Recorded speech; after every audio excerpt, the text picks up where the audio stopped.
Bonjour, je suis Hakim Na'alam et je vous propose ma chronique du mardi 13 décembre 2022. Elle s'intitule Cette interview coupable de déclencher les hémorroïdes chez les Wahadavides. Chez nous, tu passes très vite de ministre du bonheur à oiseau de mauvaise augure. Je suis sidéré par les réactions de nombre des miens qui s'en prennent vertement à l'entraîneur des Verts. Que reproche-t-il à Jamel Belmadi? Du moins, quels sont les tout derniers reproches dans le long listing des critiques qui s'abattent sur sa tête depuis un temps déjà? D'avoir accordé une interview à El Jeish, l'organe d'information de l'ANP, Armée nationale populaire. Une fois ma sidération passée devant la violence des propos, ma stupéfaction en voie difficile d'être malgré tout digérée, je suis tout de même allé lorgner les profils, les statuts de ces critiques qui jugent qu'un coach national n'a pas à donner une interview à un journal de l'armée de son pays.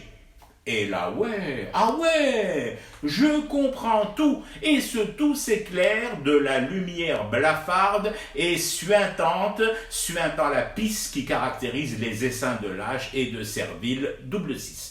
Mais bien évidemment, qu'ils ne peuvent surtout pas supporter de voir la bobine de Belmadi en une del Jeish. Temehboul.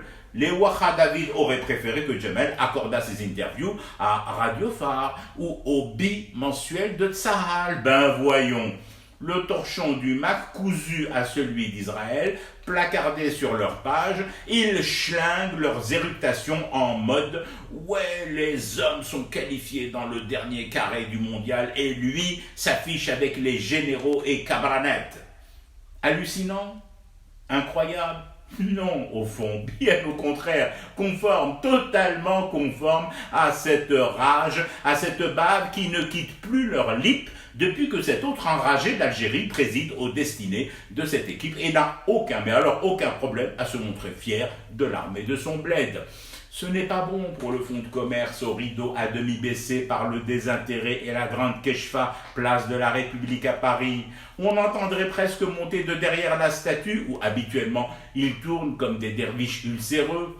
Qu'est-ce qui nous emmerde ce Belmadi avec ses interviews dans le canard de Shengriha? Il enraye notre mécanique, l'enfoiré de coach. Eh ouais, les double 6. Il fallait une grosse épine dans vos chaussures de randonnée achetées au rayon produits de deuxième main reconditionnés à Decathlon. Eh ben, c'est cadeau, vous l'avez cette épine. Belmadi s'exprime dans les colonnes d'El Jeish, le journal de l'armée de son pays. Il s'y affiche sans masque ni faux profil. Sourire flamboyant en prime. Et en rab, il vous donne rendez-vous pour les 2 prochaines Coupes d'Afrique et le Mondial de 2026. Vos lacets, ils sont défaits, comme tout le reste. Ya, Jeish el-Makhzen, c'est ce qui arrive lorsqu'on s'habille en seconde main reconditionnée.